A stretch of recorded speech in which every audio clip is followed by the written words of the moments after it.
selamat datang di podcast kita yang santai tapi katanya tetap berisi. Hai, perkenalkan aku Messi dan hari ini aku juga ditemani sama teman ngobrol aku yang kalau diajak diskusi lingkungan itu langsung serius. Apalagi nih kalau diajak makan lebih serius. Baik, kita undang saja narasumber kita di podcast kita kali ini, yaitu Kak Caya. Halo semuanya. Halo juga Kak Messi. Halo juga Kak Caya. Kak Caya, aku mau nanya ini deh. Ini pertanyaan serius tapi sedikit curhat sih. Wah, ada kata curhatnya. Pasti ini kendalanya banyak ini.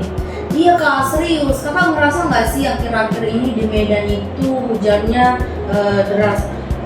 Baru sebentar aja turun, tiba-tiba jalan itu udah banjir, udah jadi kolam renang gitu Kak. Iya banget nih Kak Messi. Kadang nih kita keluar pakai sepatu, pulang-pulangnya udah bisa renang gaya bebas di banjirnya. Nah itu dia Kak, aku juga pernah keluar cuma beli gorengan kan Kak. Pulangnya malah dapat bonus air sampai mata kaki Kak. Oh itu mah bukan cuma beli gorengan lagi Kak Messi. Itu bisa sekalian uji coba survive di banjirnya. Nah dari situ aku jadi mikir sih Kak, sebenarnya kenapa sih banjir itu makin sering? Dan yang lebih penting apa sih yang bisa kita lakukan supaya dampaknya itu nggak makin parah? Jadi teman-teman, hari ini kita bakal ngobrol satu hal yang penting, yaitu mitigasi bencana. Jadi Kak Ca, jujur ya, kalau dengar kata mitigasi, aku langsung ingat deh slide PowerPoint dosen. Slide PowerPoint dosen yang tulisannya banyak, terus pas dosennya nanya udah paham, kita cuma bisa bilang paham, padahal aslinya mah kita memang belum paham apa itu konsep mitigasi bencana. Iya kan Kak Messi? Iya kan Kak, padahal sebenarnya aku sih masih bingung gitu. Nah padahal sebenarnya mitigasi bencana itu sederhana banget konsepnya Kak Messi. Mitigasi itu usaha yang kita lakukan sebelum adanya bencana dan untuk mengurangi dampak dari bencana itu jika terjadi, gitu Kak Messi. Jadi kayak persiapan sebelum masalah itu datang ya Kak? Iya betul banget. Jadi kayak contohnya nih, kita itu bakalan tahu datang hujan, pasti kita bakal sediain payung. Ya sama juga sih kayak peribahasanya, sedia payung sebelum hujan.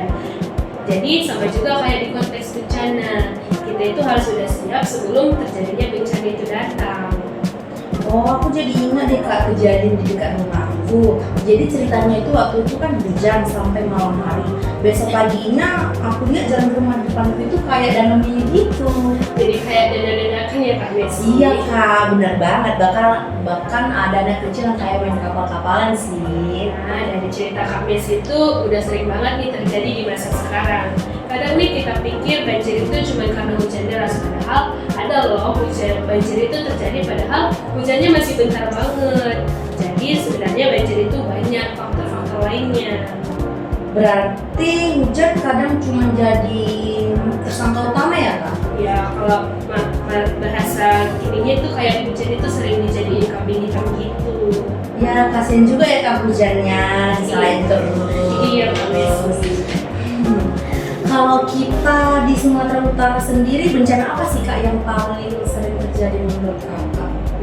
Kalau contohnya di Sumatera Utara nih, kita nih bisa cari informasi itu dari Badan Meteorologi, Klimatologi, dan Geofisika atau BMKG.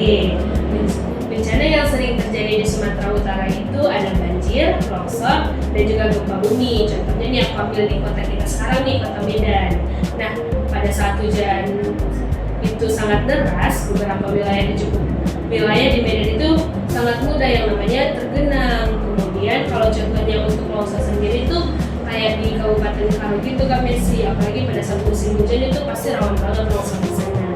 Kalau bicara soal gempa bumi, wilayah Pulau Nias ini yang paling sering terjadi gempa bumi karena Pulau Nias itu merupakan zona pertemuan lempeng. Berarti memang dari sisi alamnya Sumatera Utara ini punya beberapa potensi bencana gitu ya Kak? Iya betul banget, makanya penting banget nih masyarakat itu harus memahami dan tahu apa itu mitigasi bencana. Nah ini yang penting Kak, mitigasi yang bisa kita lakukan itu apa saja sih Kak menurut Kakak? Sebenarnya sih ada banyak hal mitigasi yang bisa kita lakukan. Kita mulai dari contoh sederhana aja ya Kak Messi. Contohnya itu kayak kita tuh jangan buang sampah ke sungai. Kalau misalnya kita buang sampah ke sungai sungai, terus pas hujan deras, terus banjir, ya pasti sampah itu bakal tetap kembali lagi ke pemukiman. Jadi kayak sampah itu mending kita buangnya ke TPA aja. Kemudian ada juga kita harus tetap jaga saluran air tetap bersih kayak selokan gitu Kak Messi, itu harus dibersihkan, jangan sampai tersumbat apalagi bau. Ya benar banget. Bayangin lah banjir terus tiba-tiba airnya naik jadinya bau banget Kak. Terus nanam pohon, dan ini nih yang paling penting, kita itu harus selalu update informasi dari BMKG. Jadi kita tuh bakalan tahu apa bencana yang akan terjadi dan di mana aja. Jadinya kita lebih waspada dan tahu gitu kapan aja bencana itu bakal terjadi. Oh begitu ya Kak. Jadi sebenarnya hal kecil sehari-hari itu juga termasuk mitigasi ya Kak? Iya, justru harus dimulai dari langkah kecil sih biasanya. Terus yang harus kita paham nih, mitigasi itu bukan cuma tugas pemerintah ya Kak Messi.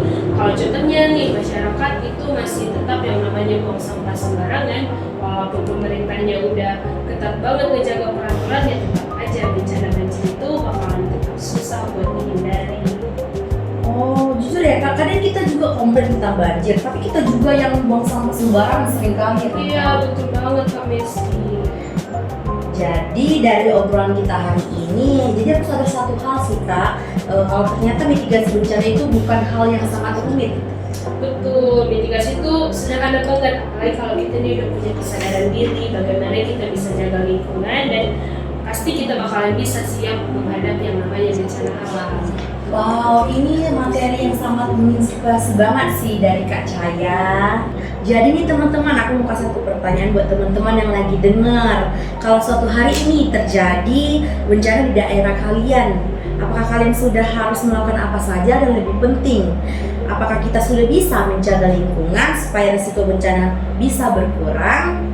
Oke teman-teman, gak terasa nih obrolan santai kita sudah sampai di akhir ini. Sebelum kita tutup podcast ini, saya ucapkan terima kasih banyak buat Kak Cahaya yang sudah berbagi cerita dan pengetahuan hari ini. Terima kasih juga buat Kak Messi, semoga obrolan santai kita ini bisa bermanfaat buat kita semuanya ya. Baik, aku Messi. Dan aku Cahaya. Sampai jumpa di podcast selanjutnya.